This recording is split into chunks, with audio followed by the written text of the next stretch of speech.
Pastor, you talked in an earlier session about having a bias towards actions. Can you talk to us about your level of certainty whenever you're leading us to take a big risk or you say you've heard from God?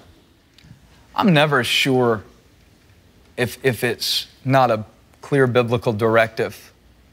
And so anything that we do that is more strategic in nature always comes with a level of uncertainty.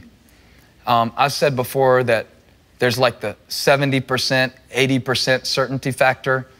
And the idea is that the most certain that I ever am that we need to do something strategic and risky for God is 80%.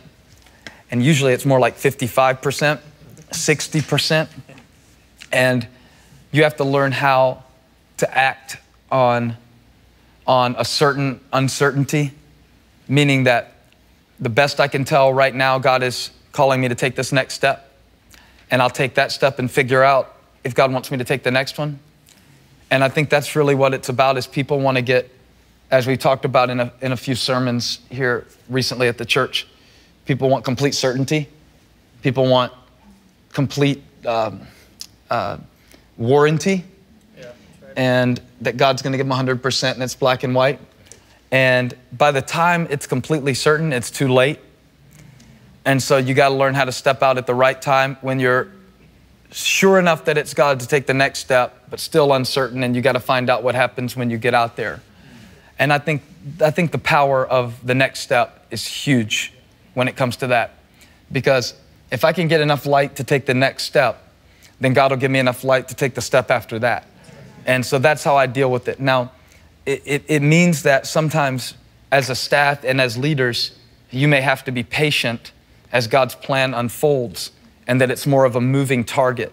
And so I just don't ever want to create any illusions that when I say, I've heard from God, here's what we're going to do, that means that I know in the same way that Abraham knew, because I'm not Abraham, you know? And beyond that, I don't even think Abraham really had that level of certainty. He laughed when God said he was going to have a baby. His wife was the one who was really laughing, and then she lied and said she wasn't laughing.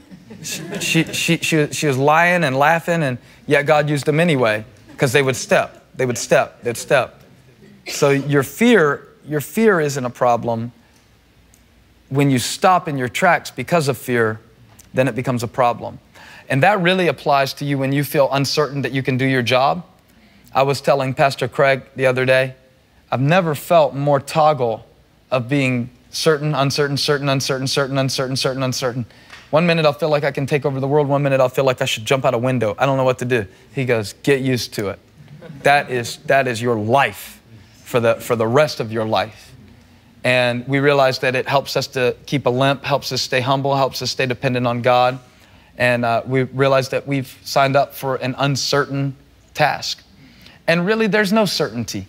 If you were working for a bank right now, you wouldn't be real certain. If you were working in the school system, you wouldn't be certain. Even with your own kids, you can't be very certain.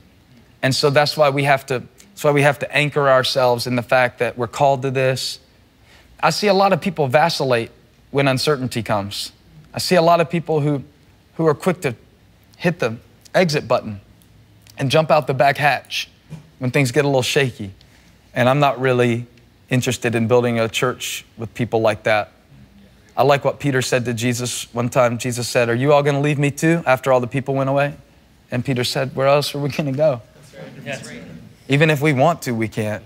I'm stuck with you. You're the Messiah. You have the words of life. You got us. And I think that's the kind of commitment God wants from each of us.